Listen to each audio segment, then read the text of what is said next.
Assalamualaikum warahmatullahi wabarakatuh. Selamat pagi, salam sejahtera untuk kita semua. Semoga kita selalu diberikan kesehatan agar diharapkan dapat mengikuti mata pelajaran laboratorium praktik komputer dari awal hingga akhir. Baik, sebelum memulai mata pelajaran kita pada pagi hari ini, diharapkan untuk berdoa terlebih dahulu. Berdoa menurut agama dan kepercayaan kita masing-masing. Berdoa dimulai.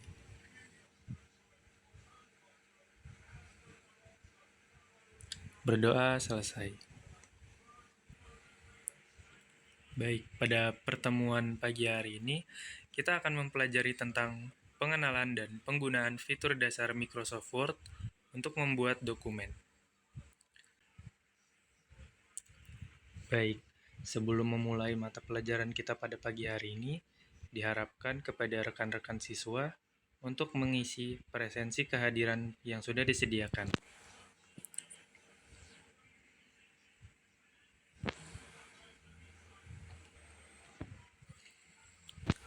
Baik, jika sudah, kita lanjut ke materi. Adapun daftar isi yang akan menjadi pembahasan kita pada pagi hari ini, yang pertama, mengetahui tentang pengertian Microsoft Word, kedua, fungsi Microsoft Word, lalu mengenal fitur-fitur yang biasa digunakan dalam membuat sebuah dokumen. Memahami pengertian dan fungsi Microsoft Word, yang pertama, Microsoft Word adalah perangkat lunak, pengolah kata, atau word processor yang dikembangkan oleh Microsoft. Aplikasi ini digunakan untuk membuat, mengedit, dan memformat berbagai jenis dokumen teks seperti surat, laporan, artikel, dan banyak lagi. Microsoft Word menawarkan berbagai fitur seperti pengaturan tata letak, penyisipan gambar, tabel, grafik, pemeriksaan ejaan, dan tata bahasa, serta opsi penyimpanan dalam berbagai format file, termasuk DOCX. Lalu yang kedua tentang fungsi Microsoft Word. Yang pertama, membuat dokumen teks seperti laporan, surat, atau artikel. Yang kedua, mengedit dan memformat teks seperti mengubah font, warna, ukuran, dan lain-lain. Ketiga, memeriksa ejaan dan tata bahasa otomatis. Keempat, mengatur tata letak halaman seperti margin, orientasi, ukuran, kertas. Kelima, menyisipkan gambar, tabel, grafik, dan diagram. Keenam, membuat tabel dan daftar berpoin atau bernomor. Ketujuh, kolaborasi dengan komentar dan pelacakan perubahan. Kedelapan, menyimpan dokumen dalam berbagai format, misalnya DOCX atau PDF. Kesembilan, otomatisasi teks dengan mail merge. Kesepuluh, membuat dokumen interaktif dengan hyperlink dan bookmark. Masuk kepada menu Home. Di dalam menu Home, terdapat beberapa fitur yang bisa kita gunakan untuk membuat dokumen. Di antaranya yang pertama itu ada cut atau potong. Fitur ini berguna untuk memotong teks atau objek yang dipilih dan menyimpannya di clipboard. Yang kedua ada copy atau salin, yaitu gunanya untuk menyalin teks atau objek yang dipilih ke clipboard. Lalu yang ketiga ada paste atau tempel, yaitu gunanya untuk menempel teks atau objek dari clipboard ke lokasi yang diinginkan dalam dokumen. Menu yang selanjutnya yaitu font. Di dalam menu font terdapat beberapa fitur yang dapat kita gunakan dalam membuat sebuah dokumen. Di antaranya ada font style atau jenis huruf, yaitu digunakan untuk mengubah jenis huruf teks yang dipilih. Yang kedua ada font size atau ukuran huruf, yang mana gunanya untuk mengatur ukuran huruf sesuai dengan keinginan kita. Yang ketiga ada bold atau tebal, yang mana gunanya untuk membuat teks yang dipilih menjadi tebal. Contohnya seperti tulisan di samping ini.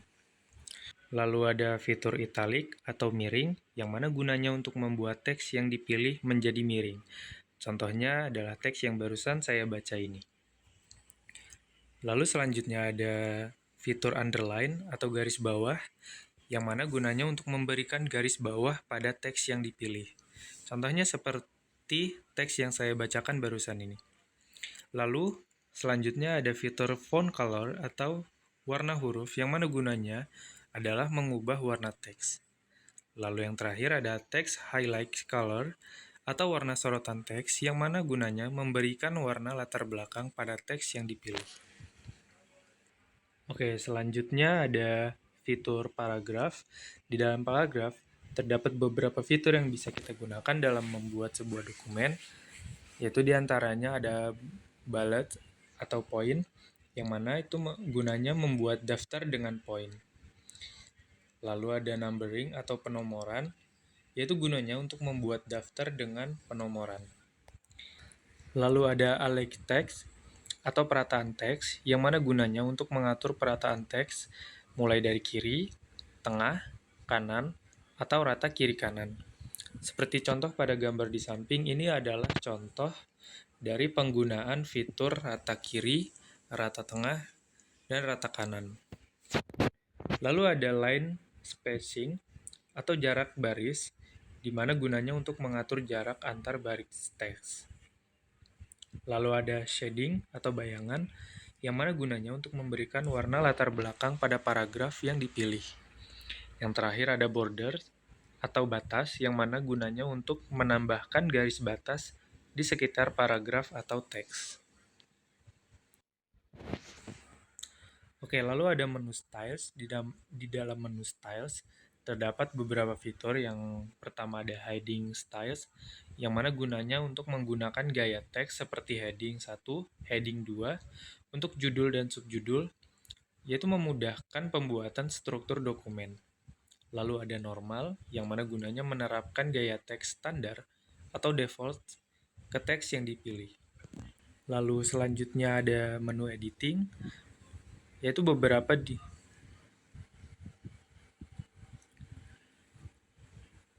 Lalu ada menu editing. Beberapa fitur yang ada dalam menu editing diantaranya yaitu find, mencari kata atau frasa tertentu dalam dokumen. Lalu ada replace, yang mana gunanya untuk mengganti kata atau frasa yang dicari dengan kata atau frasa lain. Yang terakhir ada select, yaitu memilih teks atau objek dalam dokumen seperti seluruh dokumen atau bagian tertentu. Oke, masuk ke dalam menu insert. Di dalam menu insert, terdapat beberapa menu yang bisa kita gunakan dalam membuat sebuah dokumen. Yang pertama ada menu page.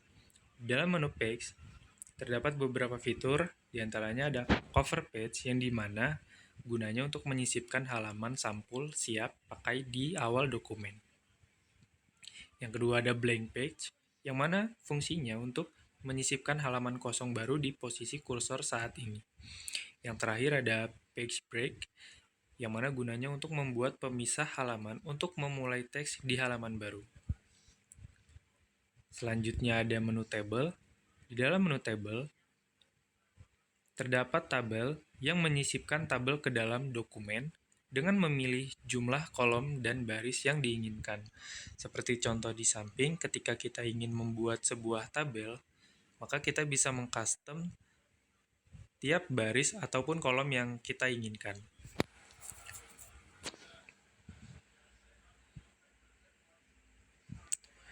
Lalu selanjutnya ada menu header and footer. Di dalam menu header dan footer terdapat beberapa fitur yang bisa kita gunakan. Beberapa di antaranya yaitu header, yang gunanya untuk menyisipkan teks atau gambar di bagian atas setiap halaman. Kedua ada footer, yang mana gunanya menyisipkan teks atau gambar di bagian bawah setiap halaman. Yang terakhir ada page number, di mana gunanya untuk menyisipkan penomoran halaman otomatis di bagian atas atau bawah halaman. Selanjutnya ada menu illustration. Di dalam menu illustration terdapat beberapa fitur yang bisa kita gunakan dalam membuat sebuah dokumen, yaitu diantaranya ada pictures, yaitu gunanya untuk menyisipkan gambar dari komputer ke dalam dokumen. Kedua ada online picture, yang mana gunanya untuk menyisipkan gambar dari sumber online seperti Bing atau OneDrive. Yang ketiga ada shapes, yang mana gunanya untuk menyisipkan bentuk grafis seperti garis, panah, kotak, lingkaran, dan lain-lain. Lalu ada fitur icons, yang mana gunanya untuk menambahkan icon siap pakai ke dalam dokumen. Lalu smart art, yaitu gunanya untuk menyisipkan grafik smart art untuk membuat diagram alur atau struktur organisasi. Lalu yang terakhir chart, yang mana gunanya untuk menyisipkan grafik atau chart seperti grafik batang, garis, pie, dan lain-lain. Oke, masuk kepada menu layout. Di dalam menu layout, terdapat beberapa menu yang bisa kita gunakan dalam membuat sebuah dokumen, yaitu yang pertama ada Page Setup. Di dalam menu Page Setup, terdapat beberapa fitur yang bisa kita gunakan. Beberapa di antaranya yaitu margin, yaitu gunanya untuk mengatur jarak tepi dari halaman dokumen, atas, bawah, kiri, kanan, dan ada opsi preset atau Anda bisa menyesuaikan jaraknya sendiri. Lalu ada orientation, yang mana gunanya untuk mengubah orientasi halaman menjadi portrait, vertikal, atau landscape horizontal. Lalu ada size, yang mana gunanya untuk mengatur ukuran halaman, misalnya A4, letter, atau ukuran custom lainnya. Lalu ada columns, yaitu yang mana gunanya untuk membagi teks menjadi beberapa kolom, seperti pada layout surat kabar. Lalu ada break, yaitu gunanya untuk menyisipkan jeda, seperti page break, pemisah halaman, select break untuk memisahkan bagian dokumen dengan format berbeda, atau column break, yang mana untuk memulai kolom baru. Lalu ada line number, yaitu gunanya untuk menambahkan nomor baris di sepanjang margin kiri halaman, berguna untuk dokumen teknis atau hukum. Lalu yang terakhir ada hyphenation, yang mana fungsinya untuk mengaktifkan atau menonaktifkan pemenggalan kata otomatis dari akhir baris untuk menjaga tampilan teks tetap rapi.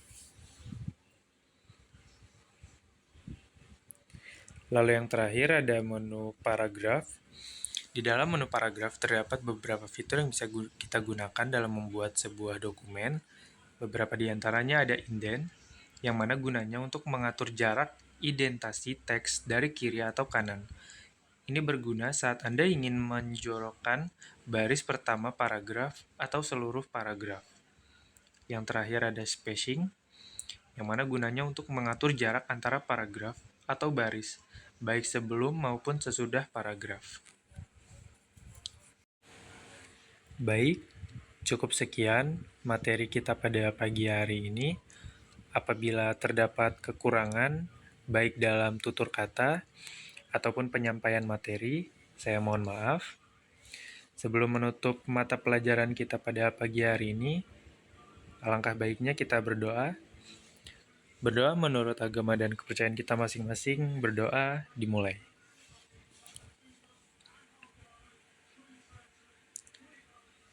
Berdoa selesai. Baik, sebelum mengakhiri mata pelajaran ini, saya ingin menyampaikan kepada rekan-rekan siswa sekalian bahwasanya terdapat tugas yang harus kalian kerjakan di rumah.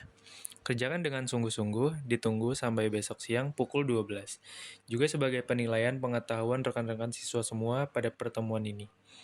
Juga saya ingin menyampaikan bahwa pertemuan minggu depan kita akan mempelajari tentang implementasi fitur-fitur Microsoft Word untuk membuat sebuah dokumen.